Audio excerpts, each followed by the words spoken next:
What if I told you that your body has an incredible superpower? A defense system so sophisticated that it can remember every threat it's ever faced and respond faster the second time around. That's not science fiction. That's your immune system. And vaccines, they're like the ultimate training program for this defense system.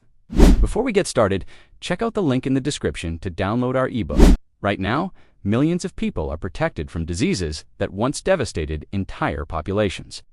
Smallpox, which killed 300 million people in the 20th century alone, has been completely eradicated. Polio, which paralyzed thousands of children every year, is nearly gone. How vaccines, but here's what most people don't know. Vaccines don't actually fight disease. They do something far more clever. They teach your body how to fight it before you ever get sick.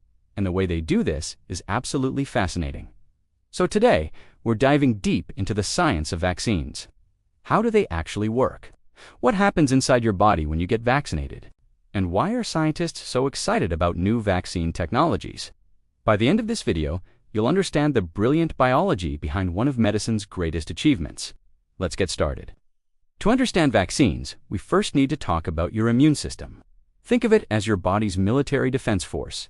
It has soldiers called white blood cells, communication networks, and even a memory database of every enemy it's ever encountered. When a virus or bacteria invades your body for the first time, your immune system scrambles to figure out what it's dealing with. It's like fighting an enemy you've never seen before. Your body eventually wins most of these battles, but it takes time, days, sometimes weeks. And during that time, you feel sick because the pathogen is multiplying and damaging your cells. But here's the amazing part. After your immune system defeats an invader, it doesn't forget.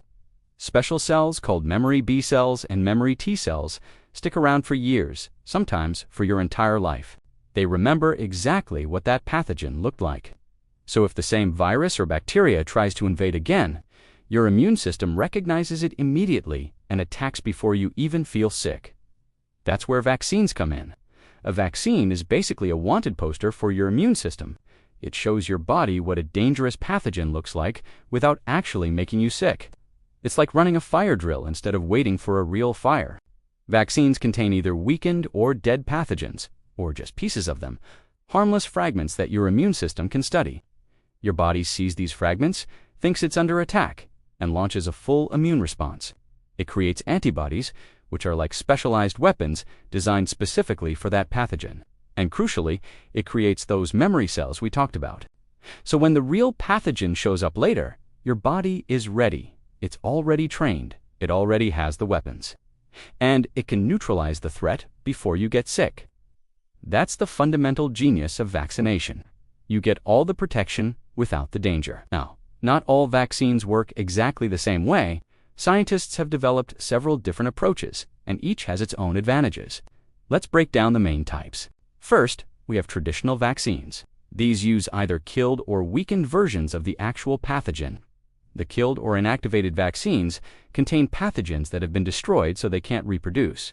They're safe, but because they're dead, they sometimes need booster shots to keep your immunity strong. The polio vaccine and some flu vaccines work this way. Live-attenuated vaccines use weakened versions of the pathogen.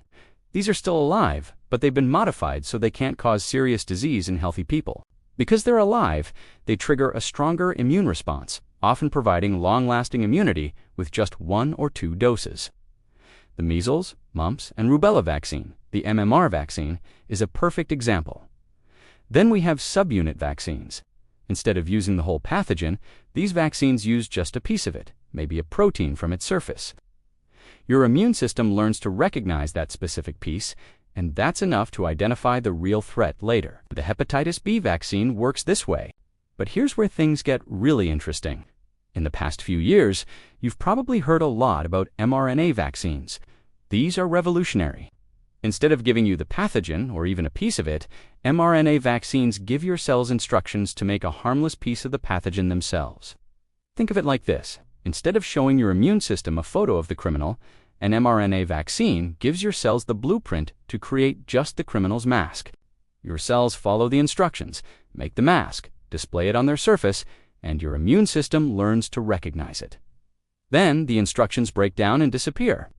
The Pfizer and Moderna COVID vaccines use this technology, Viral vector vaccines are another cutting-edge approach. The Johnson & Johnson COVID vaccine and some Ebola vaccines work this way.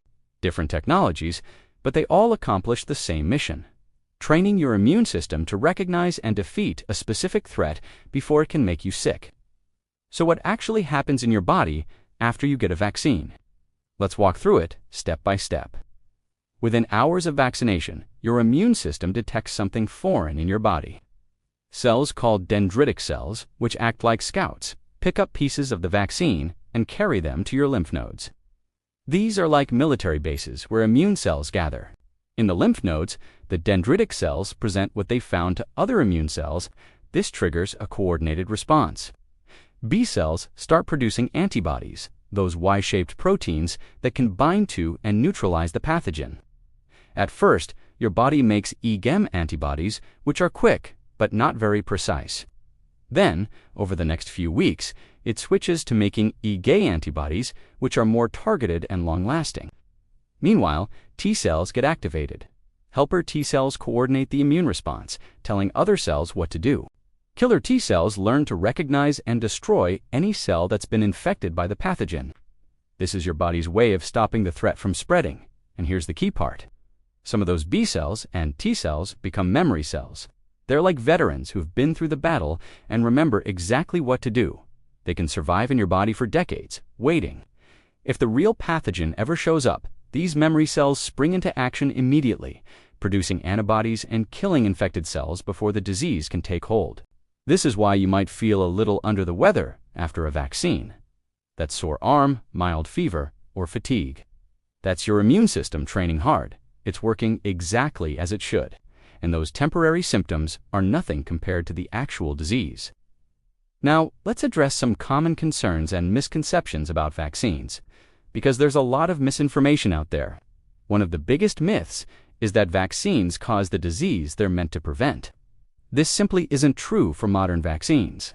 Killed vaccines can't cause disease because the pathogen is dead. mRNA vaccines never contain any live virus at all. Even live attenuated vaccines use such weakened forms that they can't cause serious illness in healthy people. What you might experience is a mild immune response, which is your body building protection, not getting sick. Another concern is about vaccine ingredients. Yes, vaccines contain more than just the active ingredient. They include preservatives to keep them sterile, stabilizers to keep them effective during storage, and adjuvants, which are substances that help boost your immune response. These ingredients have been extensively tested for safety. The amounts used are tiny and have been proven safe in study after study. Some people worry that getting multiple vaccines at once could overwhelm the immune system. But think about it. Every day, your immune system encounters thousands of foreign substances, from bacteria on your skin to particles you breathe in. A few vaccines are a drop in the bucket compared to what your immune system handles routinely. Studies show that combination vaccines are just as safe and effective as individual ones. There's also a misconception that natural immunity is better than vaccine-induced immunity. While it's true that recovering from some diseases provides immunity, getting sick comes with real risks. Measles can cause brain damage. Chickenpox can lead to pneumonia. COVID can cause long-term complications. Why take those risks when vaccines provide protection without the danger? And let's talk about the claim that vaccines aren't necessary because diseases were already declining. This is a classic case of confusing correlation with causation. Yes, improved sanitation and nutrition helped reduce some diseases, but vaccines are what delivered the knockout punch. When vaccines were introduced, disease rates didn't just decline, they plummeted. When vaccination rates drop, diseases come roaring back. We've seen this happen with measles outbreaks in communities with low vaccination rates. The science is clear. Vaccines are safe, effective, and essential. They're one of the most thoroughly tested and monitored medical interventions we have. So, why do vaccines matter so much? The benefits go far beyond individual protection. For you personally, vaccines dramatically reduce your risk of serious illness, complications, and death from preventable diseases. We're talking about diseases that can cause paralysis, brain damage, cancer, organ failure, and more. Vaccination is one of the most effective ways to protect your health. But here's something really important. When you get vaccinated, you're not just protecting yourself, You're contributing to something called herd immunity or community immunity. Here's how it works. Not everyone can be vaccinated. Babies are too young for some vaccines. People with certain medical conditions or weakened immune systems can't safely receive certain vaccines. And no vaccine is 100% effective for everyone. So there are always some vulnerable people in every community. But when enough people are vaccinated, typically 90 to 95%, depending on the disease, the pathogen has nowhere to go. It can't spread easily because most people are immune. This creates a protective shield around those who are vulnerable. You're not just protecting yourself, you're protecting the newborn down the street, the cancer patient next door, your elderly grandmother. On a larger scale, vaccines have achieved things that once seemed impossible.